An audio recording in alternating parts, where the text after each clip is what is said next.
there is this whole thing now, which we are also covering in Business Today, of, top class people, talent now being brought on board at startups from various big companies included. Now, are you advising your clients, for instance, to talk to, to talking to them of getting the bigger talented people, higher level talent into the boards, into the kind of top management? Are you doing that? Are you seeing that happening? Absolutely. That's the change that's really transpired over the last few years with all these changes that have happened and all the cases that you see in the public domain, right?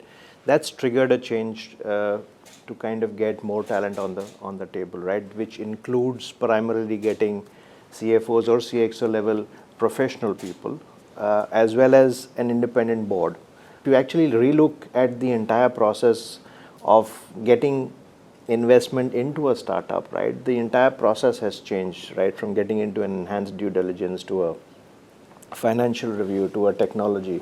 So all these areas are something which have brought in a lot of focus.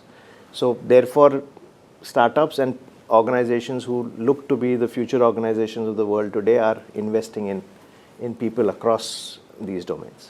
You said you are now beginning, obviously you are insisting on XYZ things. Are more and more people in your community doing the same thing? Yeah, so I would say definitely all the P investment which happens, all these areas are being looked at.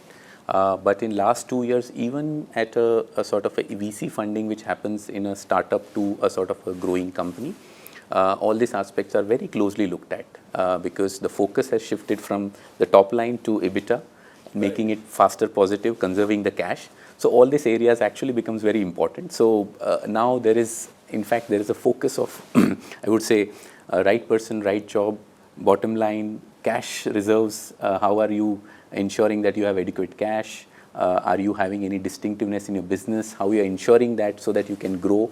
All that aspect is also well taken care now in startup by the investors. What are the kind of ESG risks which you think should be red flagged? So basically ESG is environmental, social and governance, right? So, and the reason why we look at an ESG risk is because that's where the sustainability of the future will lie.